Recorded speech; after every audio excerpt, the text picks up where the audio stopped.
Hello friends, मैं हूं हनीश ठाकुर और आप देख रहे हैं टैक्सी को। पिछले वीडियो में हमने देखा कि आरसीएम ऑन गुड्स किन किन गुड्स पे लगता है। इस वीडियो में हम देखेंगे कि आरसीएम ऑन सर्विसेज कौन कौन सी सर्विसेज पे लगता है। तो चलिए वीडियो को स्टार्ट करते हैं। पहला पॉइंट हमारा आता है services of transportation of goods.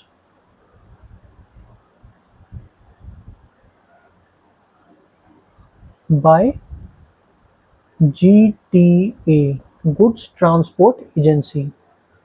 मतलब जो ट्रांसपोर्टेशन ऑफ गुड्स करता है बाय जीटीए, जो सर्विस देता है, उसको आरसीएम में लिया गया है। तो चलिए इसको डिटेल में डिस्कस करते हैं। जीटीए होता है goods transport agency.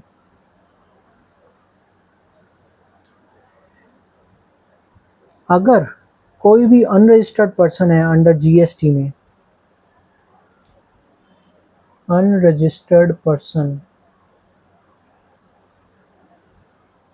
Under GST, या फिर कोई भी फैक्ट्री है, एनी फैक्ट्री, या फिर कोऑपरेटिव सोसाइटी है, या फिर बॉडी कॉरपोरेट है, पार्टनरशिप फर्म, या एओपी, या फिर कैजुअल टैक्सेबल पर्सन।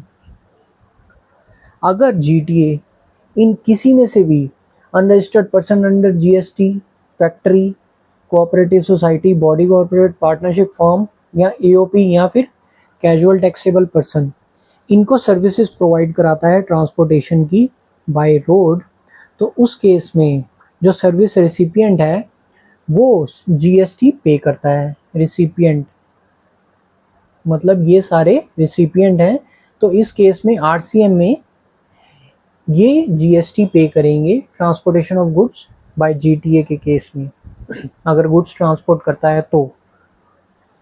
अब यहाँ पे देखा जाएगा कि जीटीए क्या होता है। GTA is the goods transporter who issue consignment note. GTA कौन है? जो कंसाइनमेंट नोट इशू करता है। मतलब जो जीटीए कंसाइनमेंट नोट इशू करता है उसे जीटीए कहते हैं। उसके बाद जीटीए सर्विसेज,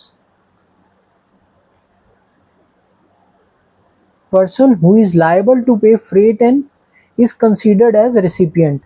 मतलब जो ये रेसिपिएंट है, अगर ये फ्रेट पे करता है, liable to pay freight, liable to pay freight, तो ये रेसिपिएंट माना जाएगा। अगर रेसिपिएंट माना जाएगा तो जीटीए के केस में इसको आरसीएम में जीएसटी पे करना पड़ेगा।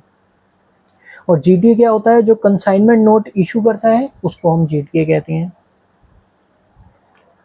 उसके बाद जीटीए की सर्विसेज एग्जेम्प्ट हो जाएंगी अगर प्रोवाइड की जाएंगी फॉलोइंग पर्सन को।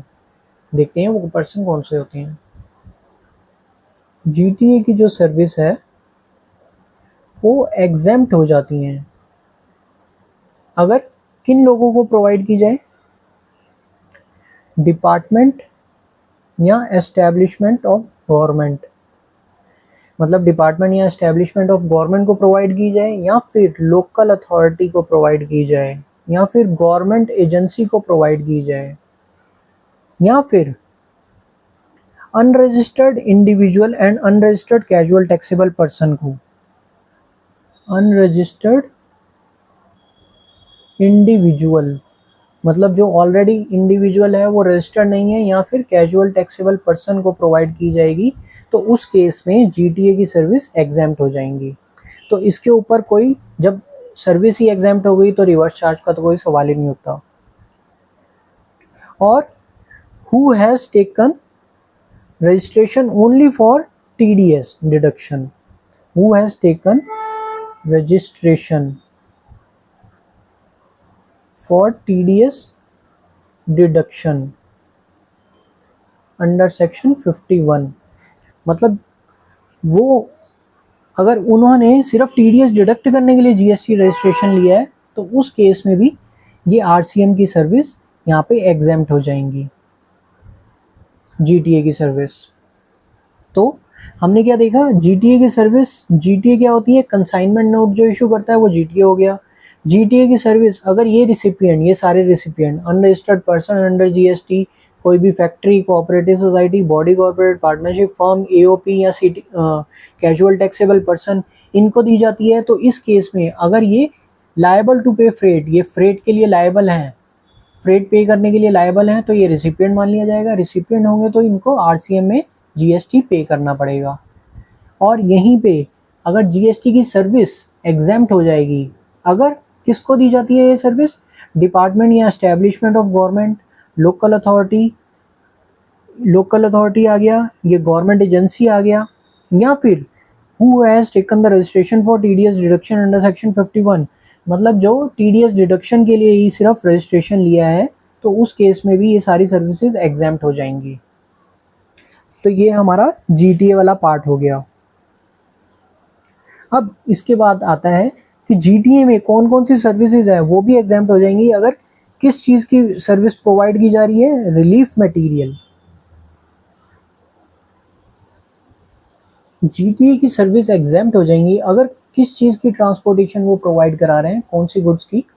पहला आता है रिलीफ मटेरियल, अगर वो जीटीए जो है वो किस चीज़ को ट्रांसपोर्ट कर रहा है, रिलीफ मटेरियल को ट्रांसपोर्ट कर रहा है, किसके लिए, for disaster, victim of disaster, अगर कोई डिज़ास्टर हो जाता है वो, या कैलामिटीज़ हो जाती हैं, तो उसके लिए अगर वो मटेरियल को ट्रांसपोर्ट कर रहा है तो उस केस में ये वाली जीटीए की सर्विस एग्जेम्प्ट हो जाएंगी। या फिर कोई डिफेंस या मिलिट्री इक्विपमेंट, मतलब अगर डिफेंस या मिलिट्री इक्विपमेंट को ट्रांसपोर्ट कर रहा है जीटीए, तो उस केस में भी जीटीए की सर्विस एग्जेम्प्ट हो जाएंगी, मतलब किसी को भी जीएसटी नहीं पे करना पड़ेगा। उसके बाद अगर रजिस्टर्ड न्यूज़पेपर या मैगजीन है, रजिस्टर्ड न्यूज़पेपर या मैगजीन, उस केस में भी, रजिस्टर्ड न्यूज़पेपर या मैगजीन है तो उस केस में भी जीटीए की सर्विस एग्जेम्प्ट हो जाएंगी। एग्रीकल्चरल प्रोड्यूस, एग्रीकल्चरल प्रोड्यूस जैसे कि दूध हो गया, सॉल्ट हो गया, या फूड ग्रेन हो गए, अगर ये भी ट्रांसपोर्ट कराते हैं तो उस केस में भी जीटीए की सर्विस एग्जेम्प्ट हो जाती हैं। फूड ग्रेन, पल्सेस हो गए, राइस हो गए, पल्सेस दालें, राइस, चावल हो गए, या फिर ऑर्गेनिक मैन्योर हो गया, तो इस केस में ये वाले गुड्स अगर सप्लाई किए जाते हैं तो जीटीए की सर्विस एग्जेम्प्ट हो जाती है। अब आता है सवाल कि जीटीए की सर्विसेज टैक्सेबल कैसे होंगी, टैक्स रेट क्या होता है, टैक्स रेट जीटीए का। यहाँ पे 2 पॉइंट आते हैं। अगर जीटीए फॉरवर्ड चार्ज मैकेनिज्म में टैक्स पे करती है तो उस केस में 18% का जीएसटी लगेगा प्लस विद आईटीसी, मतलब वो इनपुट टैक्स क्रेडिट ले सकते हैं। अगर जीटीए फॉरवर्ड चार्ज में टैक्स पे करती है, फॉरवर्ड चार्ज मतलब खुद टैक्स पे करती है, जीएसटी पे करती है, तो 18% का रेट लगेगा और उसको वो आईटीसी मिल जाएगा। आईटीसी मतलब जो इनवर्ट सर्विसेज होती हैं उसके ऊपर जो भी आईटीसी होगा वो क्लेम कर सकती हैं। और इसी में ही दूसरा पॉइंट आता है कि 5% अगर फॉरवर्ड चार्ज भी कर रहे हैं लेकिन उसको 5% का ही सिर्फ जीएसटी देना पड़ेगा, लेकिन विदाउट आईटीसी, मतलब इनवर्ट सर्विसेज पे वो कोई भी आईटीसी क्लेम नहीं कर पाएगा अगर वो 5% का जीएसटी पे करता है। तो अगर वो 18% का रेट पे करता है तो फिर तो नॉर्मली वो आईटीसी ले सकता है, लेकिन अगर वो 5% का जीएसटी पे करता है तो उस केस में वो इनवर्ट सर्विसेज पे कोई भी आईटीसी नहीं ले पाएगा। और अदरवाइज केसेस में जो आरसीएम है उस केस में 5% का जीएसटी पे करना पड़ता है रिसिपिएंट को विदाउट आईटीसी।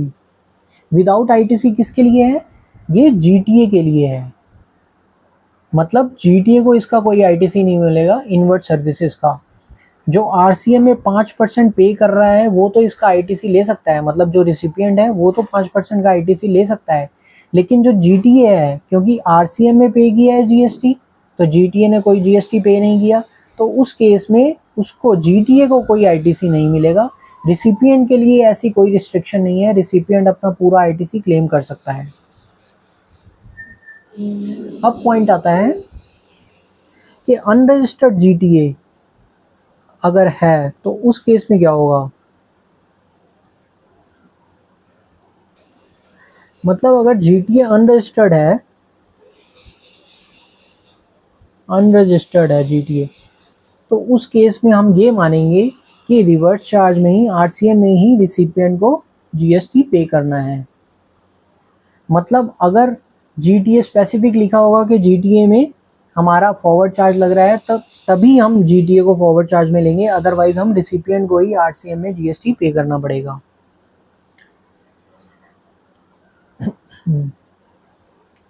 इसको एक एग्जांपल से समझते हैं। XYZ लिमिटेड ने जीटीए की सर्विस ली एबीसी ट्रांसपोर्टर से। पेइंग टैक्स पे किया 18% का। तो इस केस में जो एबीसी ट्रांसपोर्टर है वो फॉरवर्ड चार्ज मैकेनिज्म में जीएसटी पे कर रहा है, तो वो अपना पूरा क्रेडिट ले सकता है, आईटीसी ले सकता है, और जीएसटी पे करेगा वो 18% एबीसी ट्रांसपोर्टर, क्योंकि यहाँ पे ये फॉरवर्ड चार्ज मैकेनिज्म में फॉरवर्ड चार्ज में खुद ही जीएसटी पे कर रहा है। ऐसे ही दूसरा लेते हैं एग्जांपल।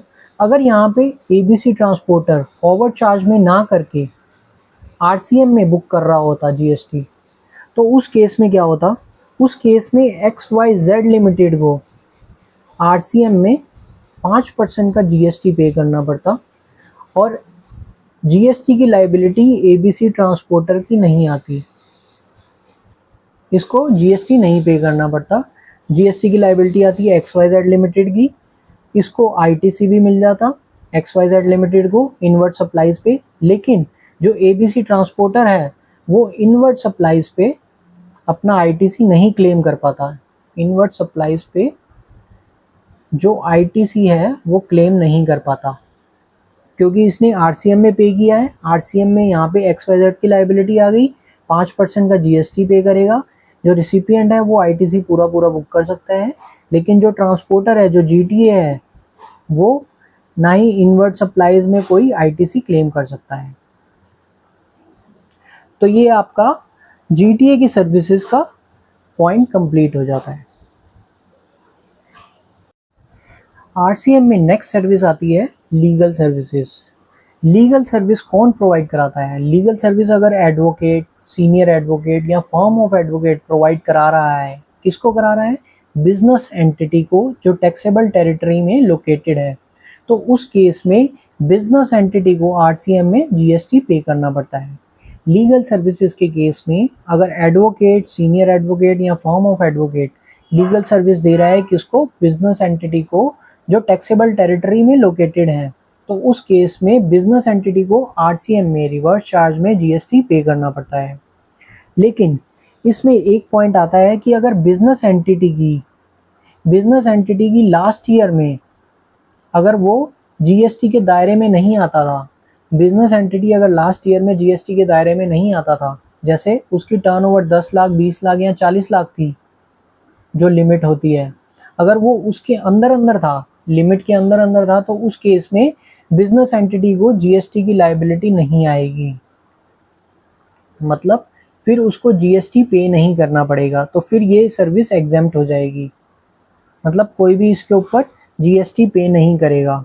लेकिन अगर बिजनेस एंटिटी जीएसटी के दायरे में आती है, तो उस केस में आरसीएम में वो लीगल सर्विसेज पे जीएसटी पे करेंगे। तो ये हमारा पॉइंट हुआ लीगल सर्विस का पॉइंट।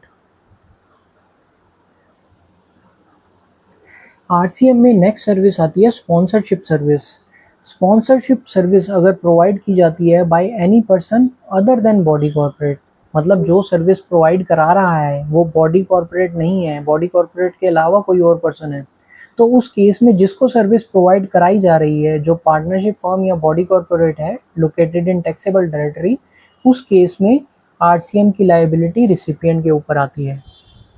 इसको एक एग्जांपल से समझते हैं कि RSA firm provide sponsorship service to XYZ limited, उसने 2 लाख रुपए की सर्विस प्रोवाइड कराई, तो इस केस में XYZ लिमिटेड को आरसीएम में टैक्स पे करना पड़ेगा। आरएसए फर्म ने किसको सर्विस प्रोवाइड कराई? XYZ लिमिटेड को 2 लाख रुपए की, तो XYZ लिमिटेड को इसके ऊपर 2 लाख रुपए पे जीएसटी पे करना पड़ेगा। यहाँ पे पॉइंट क्या आता है? स्पॉन्सरशिप सर्विस कौन प्रोवाइड करा रहा है और किसको प्रोवाइड कराई जा रही है। स्पॉन्सरशिप सर्विस होती क्या है?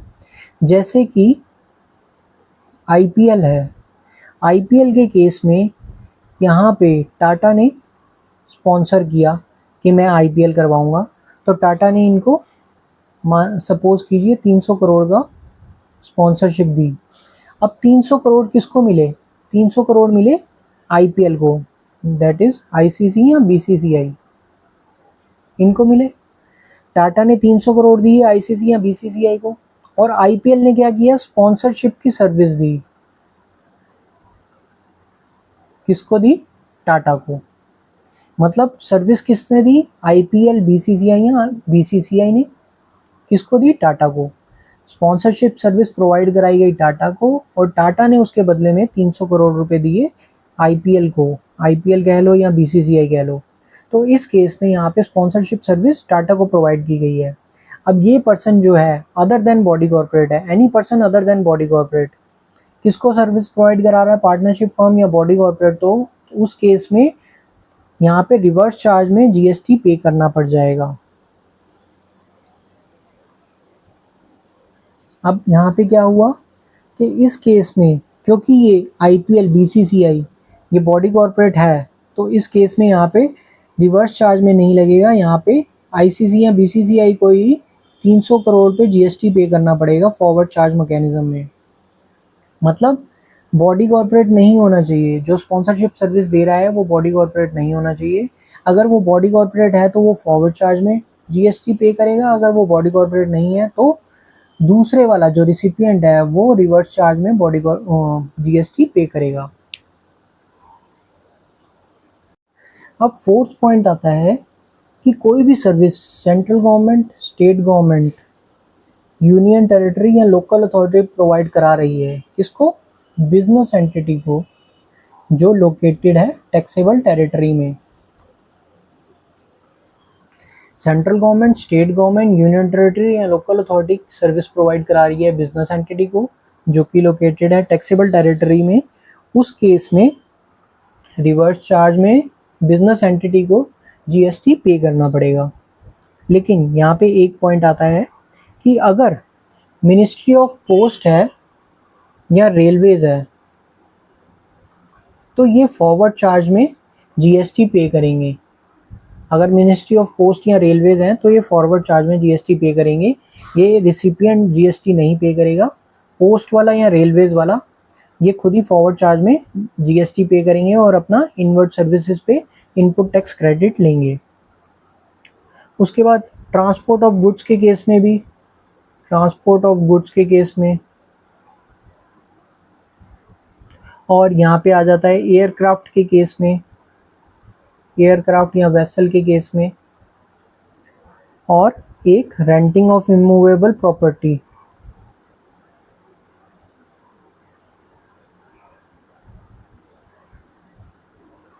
इस केस में भी यहाँ पे जीएसटी जो है फॉरवर्ड चार्ज मैकेनिज्म में पे होगा, मतलब आरसीएम में जीएसटी नहीं पे होगा, फॉरवर्ड चार्ज में ही ये खुद ही जीएसटी पे करेंगे और अपना आईटीसी क्लेम करेंगे।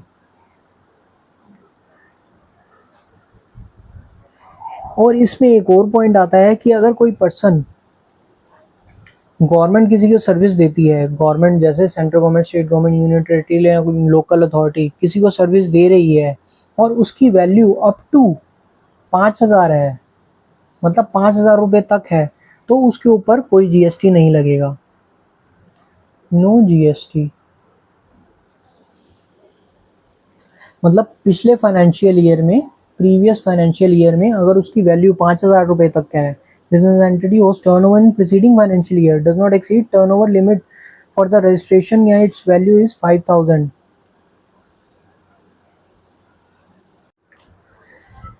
इसमें फिफ्थ पॉइंट आता है renting of immovable property. Renting of immovable property,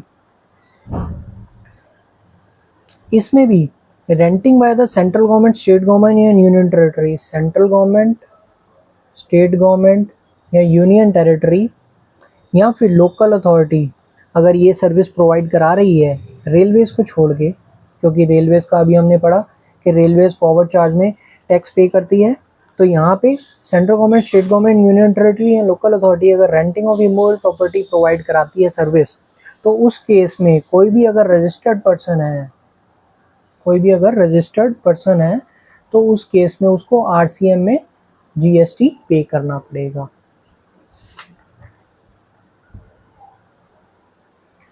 इसमें नेक्स्ट पॉइंट आता है ट्रांसफर ऑफ टीडीआर। टीडीआर मतलब transfer of development right, D से डेवलपमेंट, आर से राइट, और floor space index, FSI, floor space index. अगर ये सर्विस प्रोवाइड की जा रही है किसको, किसी भी प्रोमोटर को, टू एनी प्रोमोटर, तो उस केस में प्रोमोटर जो है आरसीएम में जीएसटी पे करेगा। इसी में ही नेक्स्ट पॉइंट आता है हमारा सिक्योरिटी सर्विस का। सिक्योरिटी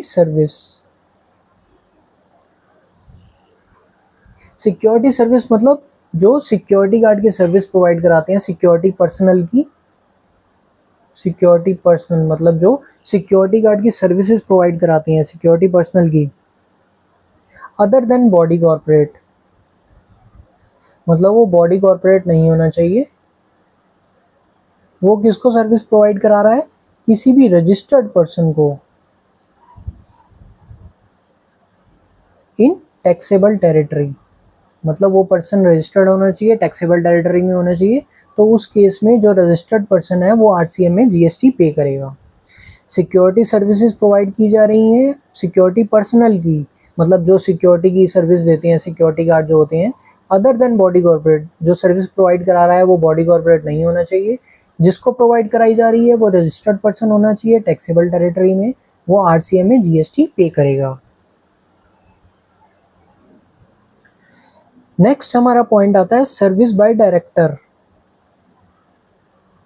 मतलब किसी कंपनी का जो डायरेक्टर है अगर वो सर्विस दे रहा है, किसको दे रहा है, कंपनी को या फिर बॉडी कॉर्पोरेट को जो टैक्सेबल टेरिटरी में है। मतलब कोई भी डायरेक्टर अगर अपनी सर्विसेज दे रहा है किसी कंपनी को या बॉडी कॉर्पोरेट को जो टैक्सेबल टेरिटरी में है, तो उस केस में कंपनी या बॉडी कॉर्पोरेट को आरसीएम में जीएसटी पे करना पड़ेगा।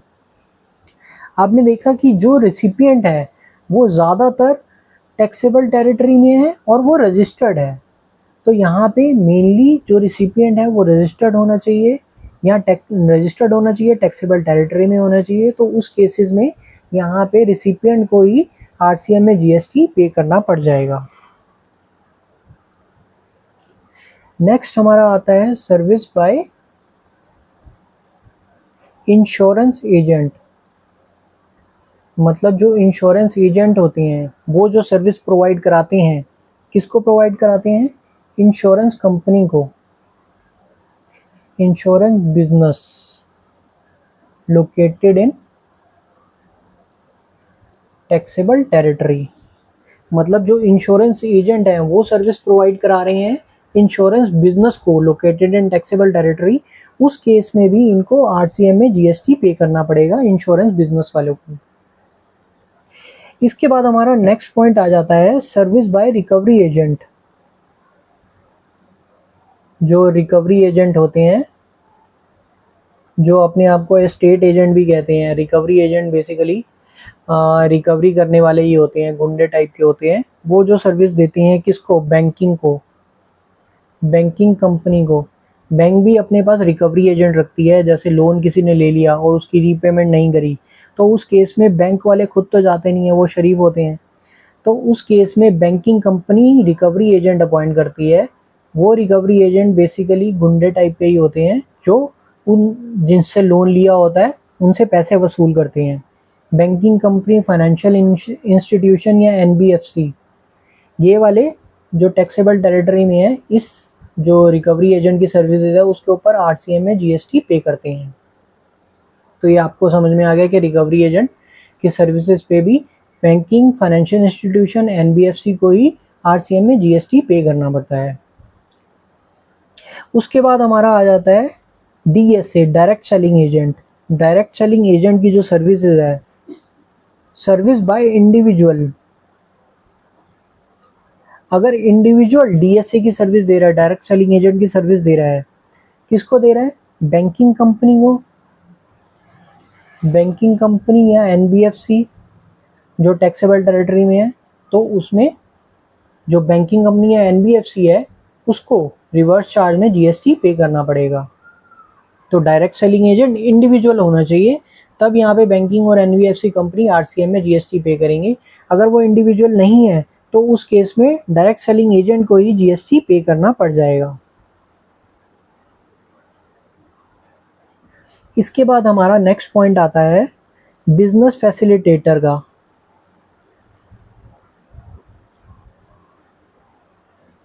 जो सर्विस दे रहा है, बिजनेस फैसिलिटेटर की सर्विस दी जा रही है किसको? बैंकिंग कंपनी को। बैंकिंग कंपनी को टैक्सेबल टेरिटरी में। आपने देखा कि रजिस्टर्ड पर्सन है वो टैक्सेबल टेरिटरी में ही है, तो मतलब यहाँ पे बेसिकली जो रिसिपिएंट है वो रजिस्टर्ड है और टैक्सेबल टेरिटरी में है। तो इस केस में भी बिजनेस फैसिलिटी की जो सर्विस दी जा रही है उस केस में बैंकिंग कंपनी को आरसीएम पे करना पड़ेगा, आरसीएम में जीएसटी पे करना पड़ जाएगा। नेक्स्ट पॉइंट आता है service by RBI overseeing committee members. मतलब जो सर्विस दी जा रही है, service by the RBI overseeing committee members, किसको सर्विस दे रही हैं? आरबीआई को। तो इस केस में भी आरसीएम पे करेंगे, जो रिसिपिएंट है, जो रिसीव कर रहे हैं सर्विस, वही पे करेंगे। 14 पॉइंट आ जाता है हमारा security lending service. Security lending services, इसको थोड़ा ध्यान से देखते हैं। सिक्योरिटी लैंडिंग सर्विसेज, जैसे मिस्टर राम है जो हमारा लेंडर है, वो किसको सर्विस दे रहा है? क्लियरिंग एजेंट को। और ये आगे सर्विस दे रहा है जो हरी है, जो बोरोअर है। मतलब जो राम है, जो लेंडर है, उस इसके सर्विस दी क्लियरिंग एजेंट को, क्लियरिंग एजेंट ने आगे सर्विस दी हरी जो बोरोअर है। इस केस में हरी यहाँ पे लैंडिंग फीस देगा, मतलब हरी अगर सर्विस ले रहा है तो वो फीस भी देगा। क्लियरिंग एजेंट अगर आगे इसको सर्विस दे रहा है तो यहाँ पे इसको फीस भी देगा, लैंडिंग फीस। और यहाँ पे ये जो राम है, लेंडर है, वो सिक्योरिटीज देगा, और ये आगे क्लियरिंग एजेंट इसको सिक्योरिटीज देगा। मतलब जो सर्विस देगा उसको फीस भी मिलेगी, तो जो सर्विस देता है उसको उसके बदले में फीस चार्ज करनी पड़ती है, तो वो फीस मिल जाएगी। अब यहाँ पे जो ये कमीशन या फीस लेता है तो वो फॉरवर्ड चार्ज में टैक्सेबल होगी, जबकि ये हरी के केस में ये जो लैंडिंग फीस है रिवर्स चार्ज में टैक्सेबल होगी। मतलब क्लियरिंग एजेंट जो फीस ले रहा है वो फॉरवर्ड चार्ज में टैक्सेबल होगी, जो हरी जो बोरोअर है वो जो लैंडिंग फीस दे रहा है वो रिवर्स चार्ज में टैक्सेबल होगी।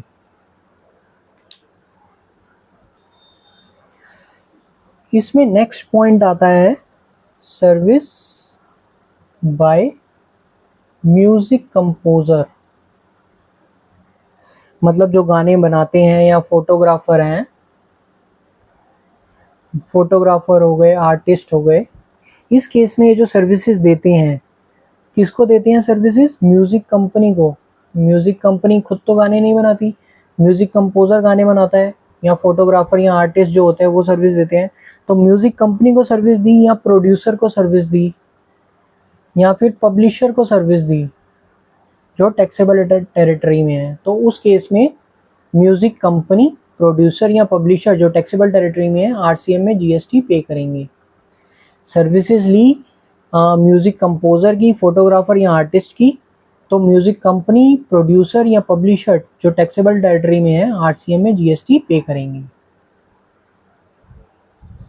इसमें नेक्स्ट पॉइंट आता है renting of residential dwelling by any person. मतलब अगर कोई रेजिडेंशियल ड्वेलिंग रेंट पे देता है, किसको देता है? रजिस्टर्ड पर्सन को। फिर चाहे वो उसे रेजिडेंस के लिए यूज़ करे या कमर्शियल पर्पस के लिए यूज़ करे, उसको आरसीएम में जीएसटी पे करना पड़ता है। मतलब अगर कोई रेजिडेंशियल ड्वेलिंग कोई भी बाय एनी पर्सन, कोई भी पर्सन रेजिडेंशियल ड्वेलिंग दे रहा है रेजिडेंस के लिए रजिस्टर्ड पर्सन को, फिर चाहे वो उसको रेजिडेंस के लिए यूज़ करे या कमर्शियल के लिए यूज़ करे, उसको आरसीएम में जीएसटी पे करना पड़ता है।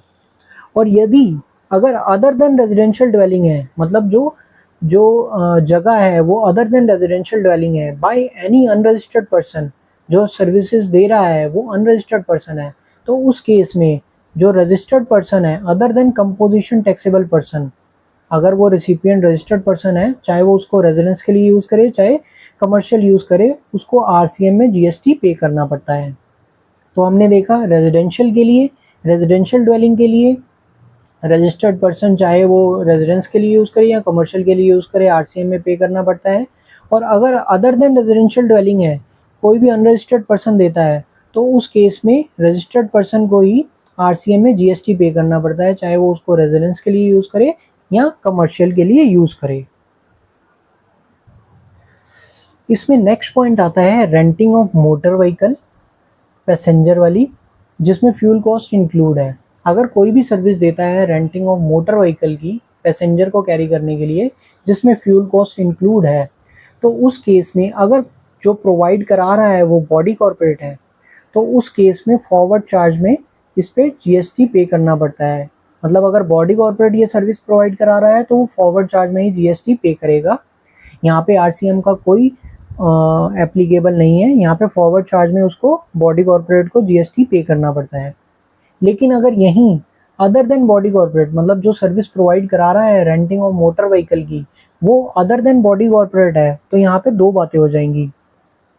अगर किसको प्रोवाइड की गई है? बॉडी कॉर्पोरेट को, या फिर अदर देन बॉडी कॉर्पोरेट।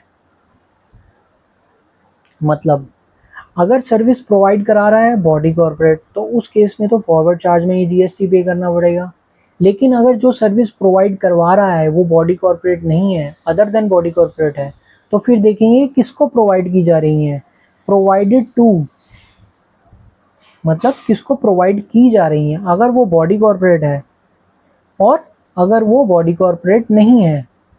तो अगर वो बॉडी कॉर्पोरेट नहीं है तो यहाँ पे तो फॉरवर्ड चार्ज में ही जीएसटी पे करना पड़ेगा, मतलब इसको जीएसटी पे करना पड़ेगा फॉरवर्ड चार्ज में, यहाँ पे आरसीएम का कोई सवाल नहीं होता। लेकिन अगर किसको प्रोवाइड की जा रही है? बॉडी कॉर्पोरेट को, तो यहाँ पे दो बातें हो जाएंगी कि अगर जो सप्लायर है वो टैक्स रेट पे कर रहा है 18% का, और या फिर वो 5% का टैक्स रेट पे कर रहा है। Provided to body corporate, supplier 18% tax pay कर रहा है, if supplier opted for tax 18%, या फिर वो 5% टैक्स पे कर रहा है। अगर 18% करेगा तो फॉरवर्ड चार्ज मैकेनिज्म में उसको इसी को ही पे करना पड़ जाएगा अदर देन बॉडी कॉर्पोरेट को। लेकिन अगर वो 5% का टैक्स रेट कर रहा है तो उस केस में रिवर्स चार्ज में टैक्स पे करना पड़ेगा किसको? बॉडी कॉर्पोरेट को। मतलब अगर वो 18% का चार्ज लगाता है तो फॉरवर्ड चार्ज में उसको जीएसटी पे करना पड़ेगा जो सप्लायर है हमें। अगर वो सप्लायर 18% का चार्ज लगाता है तो उसको फॉरवर्ड चार्ज में सप्लायर को ही जीएसटी पे करना पड़ेगा। अगर वो 5% का टैक्स रेट लगाता है तो उसको रिवर्स चार्ज में जो रिसिपिएंट है, जिसको सर्विस प्रोवाइड की जा रही है बॉडी कॉर्पोरेट को, उसको आरसीएम में 5% का जीएसटी पे करना पड़ जाएगा। और यहाँ पे अगर अदर देन बॉडी कॉर्पोरेट किसको सर्विस प्रोवाइड करा रहा है? अदर देन बॉडी कॉर्पोरेट को ही, तो फॉरवर्ड चार्ज में ही इसी को ही, जो सप्लायर है उसी को ही फॉरवर्ड चार्ज में जीएसटी पे करना पड़ जाएगा। तो फ्रेंड्स, आपको ये वीडियो कैसी लगी मुझे कमेंट करके ज़रूर बताइएगा। अगर आपको वीडियो में कोई क्वेरी आती है तो आप मुझे कमेंट कर सकते हैं, मैं आपको उसका रिप्लाई करूँगा। अगर वीडियो अच्छी लगी हो तो वीडियो को लाइक कर दीजिएगा, और अगर आप मेरे चैनल पे नए हैं तो चैनल को सब्सक्राइब कर लीजिएगा। ऐसी ही और इनकम टैक्स और जीएसटी से रिलेटेड वीडियोस मैं आपके लिए लाता रहूँगा। Thank you.